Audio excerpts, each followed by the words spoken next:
नमस्कार मित्रों, आज केंद्रीय कर्मचारियों के लिए एक बहुत बड़ी नई खबर है। उनके लिए बड़ी खुशखबरी है और खुशखबरी ये है कि केंद्रीय कर्मचारियों के लिए जो केंद्र सरकार ने गुरुवार को 8वें वेतन आयोग के गठन को मंजूरी दे दी है और मंजूरी देने से उनके लिए अब पैसा ही पैसा हो गया है।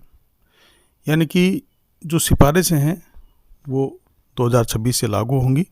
यानी कैबिनेट की बैठक हुई और बैठक के बाद में केंद्रीय मंत्री जो अश्विनी वैष्णव हैं, उन्होंने ये जानकारी दी कि 7वां वेतन आयोग 2016 में लागू हुआ था और इसकी सिफारिशें जो है 2026 तक होगी।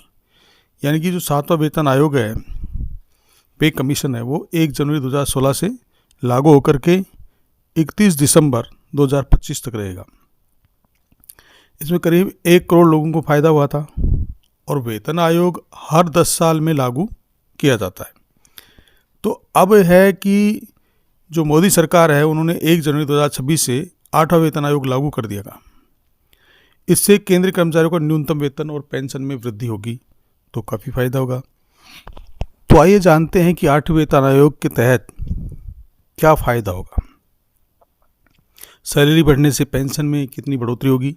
मान लीजिए अगर जनवरी 2026 में 8वां वेतन आयोग लागू होता है तो केंद्रीय कर्मचारियों का न्यूनतम वेतन लगभग 34,560 रुपये होने का अनुमान है और साल 2004 से जोड़ें तो नौकरी में 25 साल पूरे करने वाले जो कर्मचारी हैं, पहला बैच 2029 में रिटायर होगा।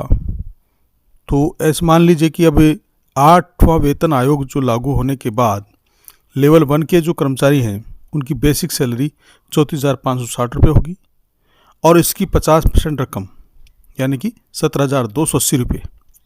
तो इस हिसाब से कर्मचारियों की जो 17,280 रुपये है प्लस DR की धनराशि पेंशन के तौर पे मिलने लगेगी। हालांकि ये रेयर केस में ही होगा, क्योंकि कोई भी कर्मचारी लेवल 1 पर नौकरी ज्वाइन करने के बाद रिटायरमेंट तक उसी लेवल पर रहे तो ऐसा होगा। और प्रमोशन और अन्य नियमानुसार समय समय पर इस लेवल में बढ़ोतरी होती रहती है, इसलिए कर्मचारियों को जो ये धनराशि है इससे कहीं ज़्यादा मिलेगी। और वहीं लेवल 18 के जो कर्मचारी हैं, उनको बेसिक सैलरी में 4.80 लाख रुपए की वृद्धि होगी। इसका मतलब कुल 50% में वृद्धि होगी। अब सवाल आता है कि 8वें वेतन आयोग के आने से सैलरी पर क्या फर्क पड़ेगा। तो इसका जवाब है कि हर केंद्र सरकार जो है 10 साल में नया वेतन आयोग लाती है और अभी 7वां वेतन आयोग चल रहा है। इसका कार्यकाल 31 दिसंबर 2025 को ख़त्म होगा। तो साल 2026 से 8वां वेतन आयोग लागू हो जाएगा। अब जैसे ही 8वां वेतन आयोग लागू होगा तो वेतन मैट्रिक्स में 1.92 के फिटमेंट फैक्टर का इस्तेमाल करके तैयार किया जाएगा। और इसे ऐसे समझिए कि केंद्र सरकार के कर्मचारियों की सैलरी के 18 लेवल हैं और लेवल 1 के जो कर्मचारी हैं, उनकी बेसिक सैलरी 1800 रुपये ग्रेड पे के रूप में है, के साथ 18,000 रुपये है और इसे 8वें वेतन आयोग के तहत बढ़ाकर इसको कर दिया जाएगा 34,560 रुपये। तो इसी तरह केंद्र सरकार के जो कैबिनेट सचिव स्तर के अधिकारियों के वेतन लेवल की जो लेवल 18 के तहत अधिकतम 2.5 लाख रुपए की बेसिक सैलरी मिलती है और ये बढ़कर के लगभग 4,80,000 रुपये के लगभग हो जाएगी। अब जानते हैं कि फिटमेंट फैक्टर क्या है और इसका महत्व क्या है। तो फिटमेंट फैक्टर का मतलब है कि पुराने वेतन में रिवाइज या बढ़ा हुआ जो वेतन होता है वो कितना ज़्यादा होगा। बेसिक सैलरी में फिटमेंट फैक्टर में गुणा करके निकाला जाता है।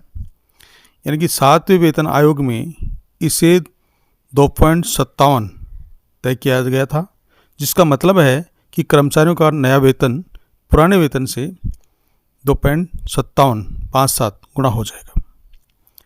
फिटमेंट फैक्टर से नए वेतन ऐसे कैलकुलेट किया जाता है, देखिए, नई सैलरी बराबर बेसिक सैलरी गुणा फिटमेंट फैक्टर, यानी कि नई salary equal basic salary multiply fitment factor. इसे एक उदाहरण के माध्यम से आप समझ सकते हैं।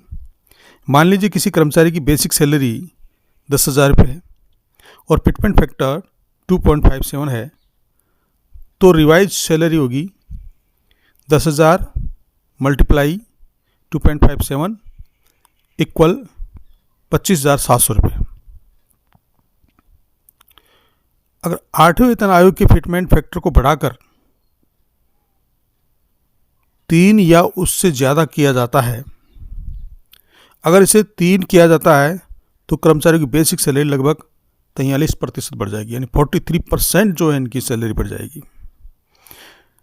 तो कर्मचारियों के लिए एक बल्ले बल्ले ही है, पैसा ही पैसा है उनके लिए। अब फिटमेंट फैक्टर क्या होता है? तो फिटमेंट फैक्टर होता है सैलरी इंक्रीमेंट, यानी फिटमेंट फैक्टर का महत्व क्या है? तो पहली बात तो है सैलरी इंक्रीमेंट होगी और महंगाई के साथ बैलेंस बढ़ जाएगा, यानी कि सरकारी कर्मचारियों को और पेंशन भोगी जो वेतन वाले जो लोग हैं और पेंशन को सीधे सुधार होता है, तो इनमें सुधार होगा। और महंगाई के साथ बैलेंस, यानी कि महंगाई के साथ बढ़ते लेवल के साथ कर्मचारियों की आर्थिक राहत भी ये देगा, तो बहुत बड़े फायदे की चीज़ है। केंद्रीय मंत्री अश्विनी वैष्णव ने कहा है कि 8वें वेतन आयोग को लागू करने के लिए जल्दी एक अध्यक्ष और 2 सदस्यों की नियुक्ति की जाएगी। आयोग केंद्र सरकार के कर्मचारियों और पेंशन की सैलरी भी तय करेगा, इनके साथ पेंशन तय करेगा, सैलरी और पेंशन दोनों तय होगी।